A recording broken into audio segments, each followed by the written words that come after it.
ఇక ఉద్యోగుల కోసం మాట్లాడితే అధ్యక్ష, ఈ ప్రభుత్వ ఉద్యోగుల పరిస్థితి మింగలేక కక్కలేక అన్న పరిస్థితిగా ఉంది అధ్యక్ష. ఈ కూటమి ప్రభుత్వం అధికారంలో రాగానే 1వ నెల జీతం ఇస్తామన్నారు, అయ్యారు, ప్రకటిస్తామన్నారు. ఆ మేనిఫెస్టోలో పెట్టినవే నేను చెప్తున్నాను అధ్యక్ష. అసలు ఇంతవరకు అయ్యారు లేదు అధ్యక్ష. పిఆర్సీ ఎప్పుడు వేస్తారో తెలియదు అధ్యక్ష. ఈ 5 నెలల్లో ఒక్క డిఏ కూడా ఇవ్వలేదు అధ్యక్ష. టీచర్స్ అయితే ఈ ప్రభుత్వం మీద జోకులు వేసుకుంటున్నారు అధ్యక్ష. టీచర్స్ అయ్యా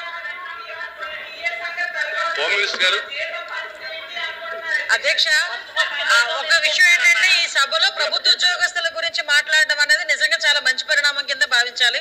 గౌరవ సభ్యురాలు కూడా ఆ టాపిక్ గురించి ఎత్తుతూ కొంచెం డైవర్ట్ అయినట్టున్నారు. ఒకటి విషయం ఏంటంటే లాస్ట్ ప్రభుత్వ ఉద్యోగస్తులు ప్యూన్ దగ్గర నుంచి ఐపీఎస్ ఐఏఎస్ ఆఫీసర్ వరకు ఎవరికి కూడా డిఏలు కానీ టీఏలు కానీ ఇంక్రిమెంట్లు కానీ పిఆర్సీలు కానీ ఏమీ లేవు అధ్యక్ష. జీతాలు కూడా 1వ తారీఖున పడతాయా, 1వ తారీఖున పడతాయా, 15వ తారీఖున పడతాయా, 1 నెలకి పడతాయా, 2 నెలలకి పడతాయా తెలియని దుస్థితిలో వాళ్ళు కక్కలేక మింగలేక 5 సంవత్సరాలు పనిచేశారన్న సంగతి మర్చిపోయి పాపం అప్పుడుదే ఇప్పుడు వాళ్ళు ఆపాదిస్తున్నారేమో అన్న సంగతి కొంచెం తెలుసుకొని మాట్లాడమని తెలుసుకోండి అధ్యక్ష. ఇంకో విషయం అధ్యక్ష, ఈ రోజు ప్రభుత్వ ఉద్యోగస్తులందరూ గుడ్లపై చేసుకొని ఉంటున్నారు అధ్యక్ష. ఎందుకనంటే అధ్యక్ష నాకు అవకాశం ఇచ్చారు, తను మాట్లాడారు, నేను మధ్యలో మీకు అడిగాను, మీరు నాకు అవకాశం ఇచ్చారు. నేనేమంటానంటే ప్రభుత్వ ఉద్యోగస్తులందరూ కక్కలేక మింగలేక అని వీళ్ళున్నారు అధ్యక్ష, కక్కలేక మింగలేక. కానీ ప్రభుత్వ ఉద్యోగస్తులందరూ ఈరోజు గుండె మీద చేసుకొని 1వ తారీఖు కల్లా మేము పనిచేసిన ప్రభుత్వ ఉద్యోగానికి 1వ తారీఖు జీతాలు పడుతున్నాయని చెప్పి చాలా హ్యాపీ ఫీల్ అయ్యారు.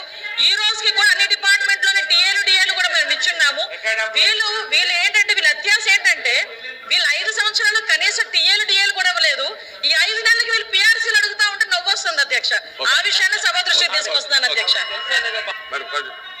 అధ్యక్ష, వాళ్ళు అయ్యారు పిఆర్సీ డిఏ సంగతి తర్వాత ముందు మన జీతాల పరిస్థితి ఏంటి అనేసి మాట్లాడుకుంటున్నారు.